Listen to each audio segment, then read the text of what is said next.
शिवाय गुरवे नमः। शिवाय गुरवे नमः। शिवाय गुरवे नमः। शिवाय गुरवे नमः। शिवाय गुरवे नमः। ఆలోచనలు నమ్మలేనంత వేగంతో ప్రయాణిస్తాయి. మనస్సుని జయించడం కష్టం అనుకున్న వాళ్ళకే కష్టం. లేని దాన్ని జయించడం ఏమిటండి? కాబట్టి కాబట్టి ఆహా నేను జయించాను అని అనుకున్నప్పుడు ఆ క్షణంలోనే, అంటే నీలో అహంకారం ఎప్పుడైతే వస్తుందో ఆ రోజు నుంచి నీ పతనం మొదలైంది. నేను అని నువ్వు మొదలెట్టావా, అయిపోయావు. నేను ఇది సాధించాను, ఇది పొందాను, ఇలాంటి భావనలు. సరే, నేను పొందాలి అనుకుంటే అది ఎప్పటికీ అవ్వదు. అనవసరమైన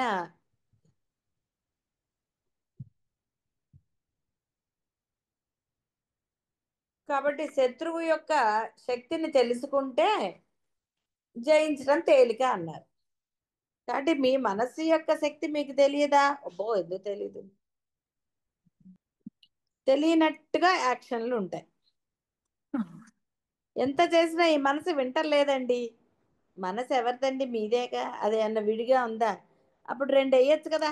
పిల్లలు మాట వినకపోతే రెండు వేస్తారే. మరి మనసు మాట వినకపోతే ఎందుకని దాన్ని దండించట్లేదు? దానికి సమాధానం ఉండదు. మనస్సు అనుమతి లేకనే ఎక్కడికైనా, చివరికి వెళ్ళకూడని ప్రదేశాలకైనా వెళుతుంది. అనుమతి లేకుండా అంటే అక్కడ ఏదో వేరేగా అనడానికి వెళ్ళేది, ఇవన్నీ కూడా సమర్థింపులే. సమర్థింపులు ఉన్నన్ని రోజులు కాలక్షేప, అంతే. బోధ కాలక్షేపం అవుతుంది. కాలక్షేపం బోధ వల్ల పెద్ద ఉపయోగం ఏమీ లేదు. ఏదో విన్నామా, లేచామా, అదంటే చూడు, వచ్చామా, తిన్నామా, వెళ్ళామా అన్నట్టుగా ఉండాలి. ఇప్పుడు ఇక్కడ అదే జరుగుతుంది. ఏదో లేచామా, ఇది చేసామా, విన్నామా, అబ్బో అనుకున్నామా, అయిపోతాం. మరి అలా అయితే సంగతి.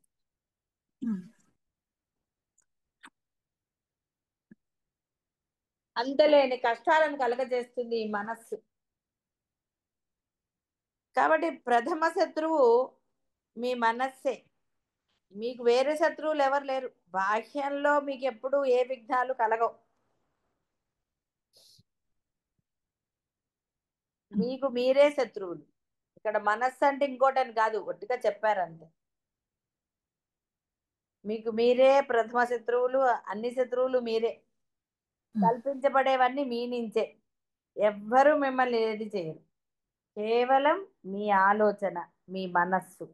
అన్నీ ఒకటే. ఆలోచన వేరు, మనస్సు వేరు, ఇంకోటి వేరు కాదు.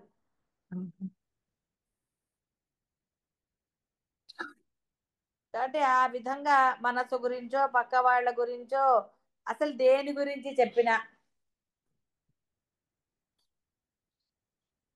పిల్లల్ని అంటారు కదా, నీ బుద్ధి ఏమైంది వాడు చెప్తే అని. అలాగే మరి మీ బుద్ధి ఏమైంది అని అంటే సమాధానం ఉంటుందా? ఉండదు. మీ నిర్ణయం. మీకు నిర్ణయం జరగలేదు కాబట్టి కాలక్షేపానికి ఎన్నో చెప్పుకుంటూ ఉంటాం. Time pass. కాబట్టి అంతులేని కష్టాలను కలగచేస్తుంది, శత్రువులా హింసిస్తుంది. చింత, భయం, ఈ ఒత్తిడి అంటే డిప్రెషన్, ఇంగ్లీష్ అయితే తొందరగా అర్థమవుతుంది. అలా క్షణమాత్రంలోనే ఇక ఏవేవో వస్తాయిలేండి. ఒక్క సెకండ్ లో కోపం రాదు మీకు. ఒక్క సెకండ్లో ద్వేషం వస్తుంది.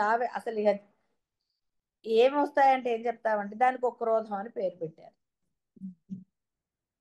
వచ్చేస్తుంది కదా, కోపం వస్తుంది, బాధ వస్తుంది, ఒక్క క్షణంలోనే దుఃఖం కలుగుతుంది.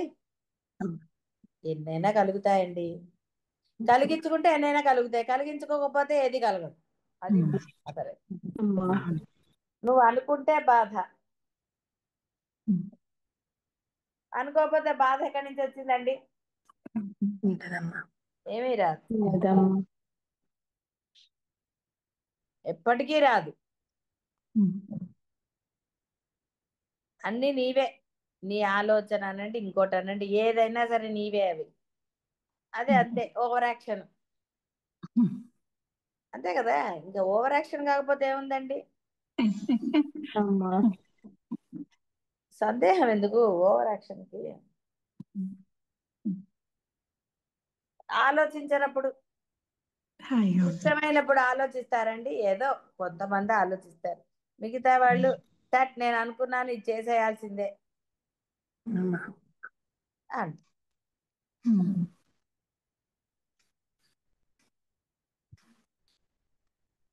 అలా ఏమిటేమిటో ఏం జీవితాలో తెలియదు మనకి అసలు.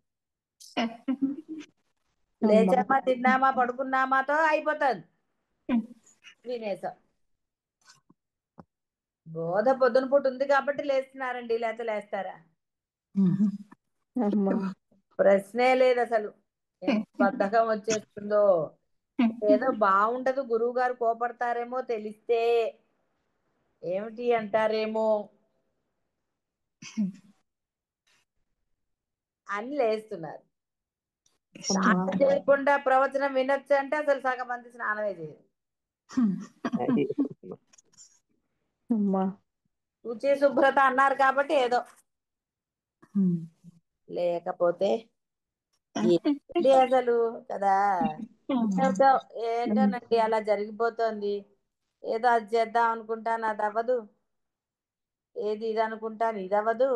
ఏంటో జరిగిపోతున్నాయండి రోజులు. ఏమిటో అలాగే వస్తుంటుంది మధ్య మధ్యలో.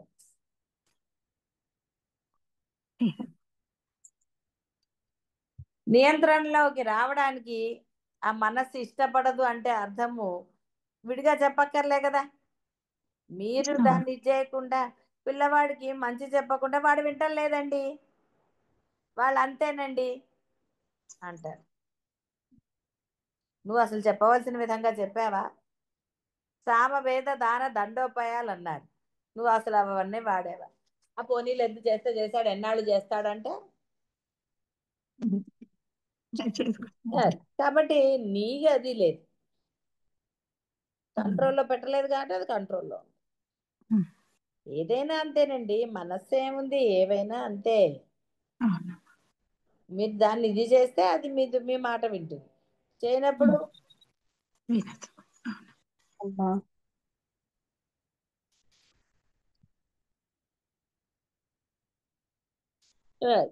కాబట్టి ఏం చెప్తాము. కాబట్టి అందువలన భ్రాంతికి లోనై ఈ జీవుడు సంబంధాలను ఏర్పరచుకుంటాడు, పాడు చేసుకుంటాడు, కొనసాగిస్తాడు. బోడు మంది శత్రువులు మిత్రువులు అంటూ విభజన చేస్తాడు. ఇక తీరిక లేదు అతనికి. సమయము, శక్తి, ధనము, ఆలోచన అన్నిటినీ అటు ఇటు మారుస్తూ ఉంటాడు. ప్లానింగ్లు, నూతన సమీకరణాలు అంటే ప్లానింగే కదా, బోల్డ్ ప్లానింగ్లు చేయరండి.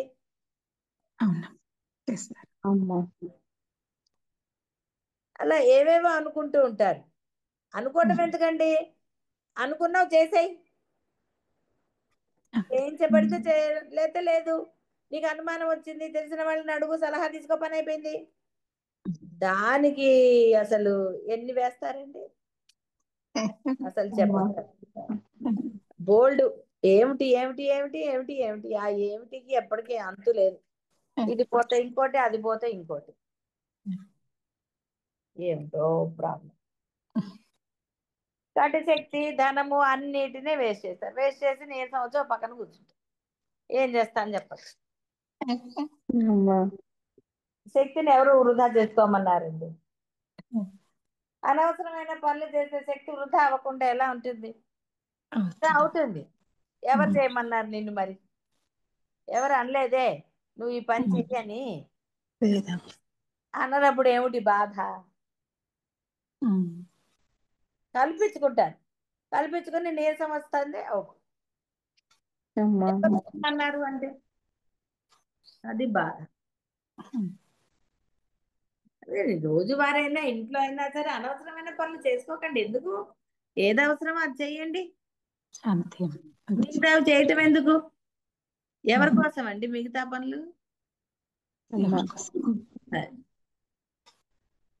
గొప్పల కోసమో ఇంకో దాని కోసమో ఎందుకుట చేసుకోవటం? హ్మ్. సరే, అవసరం ఏముంది అసలు? ఏం లేదు. అది చేస్తే అసలుది పోదు. అసలైన హ్మ్. పని చేయకుండా అనవసరమైనవి చేస్తే అసలైన పని అవుతుందా? అవ్వదు కదా. అవుతదమ్మా. అమ్మా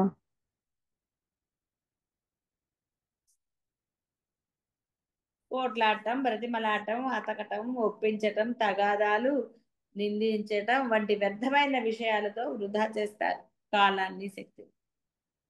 ఇది అనంతంగా కొనసాగుతూనే ఉంటుంది. పూర్తి జీవితం వృధా అయిపోతుంది. ఇంకేమిటండి చేసేది నీరసాలు వచ్చాక? హ్మ్. చేసేది ఏమన్నా ఉందా? ఏమి లేదు. హ్మ్. లేదు. భజన చేయాల్సిందే. భజన చేయడానికి కూడా ఓపిక కావాలి కదా. అమ్మా దేనికి ఉండదు. హ్మ్. నీరసం వచ్చేసింది ఇంకా అబ్బాయి ఏమిట్లే అని. హ్మ్.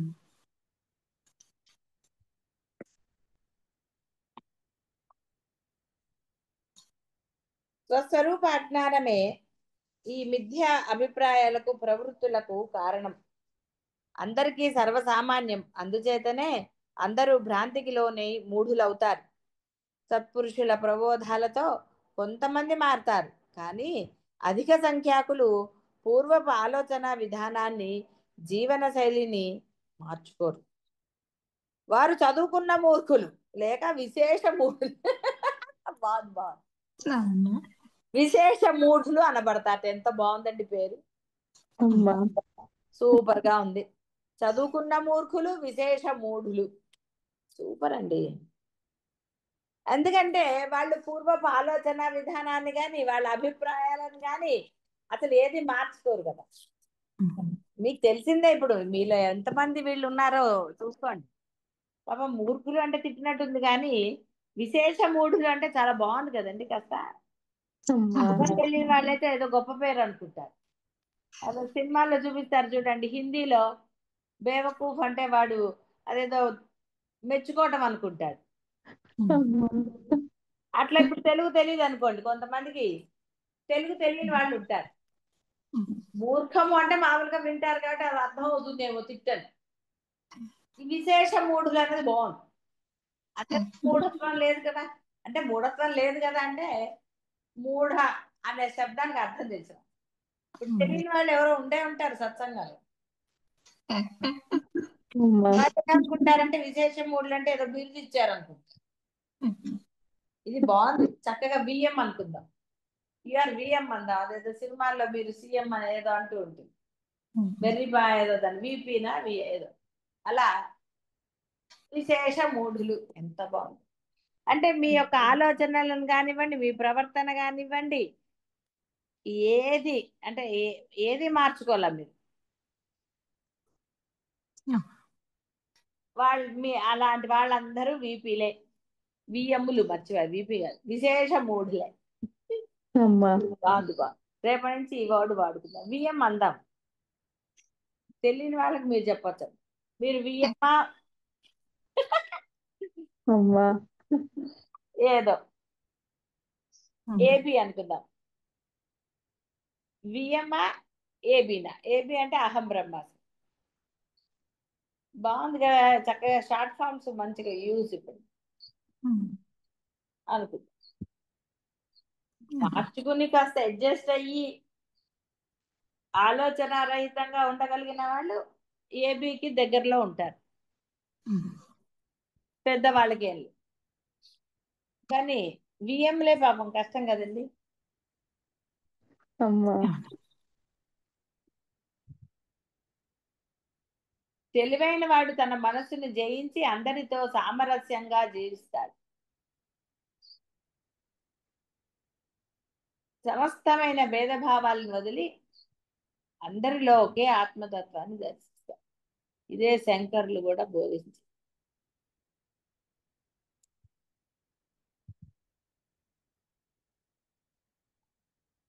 కానీ ఎక్కడ పోతుందండి భేదం? పోవటం లేదు.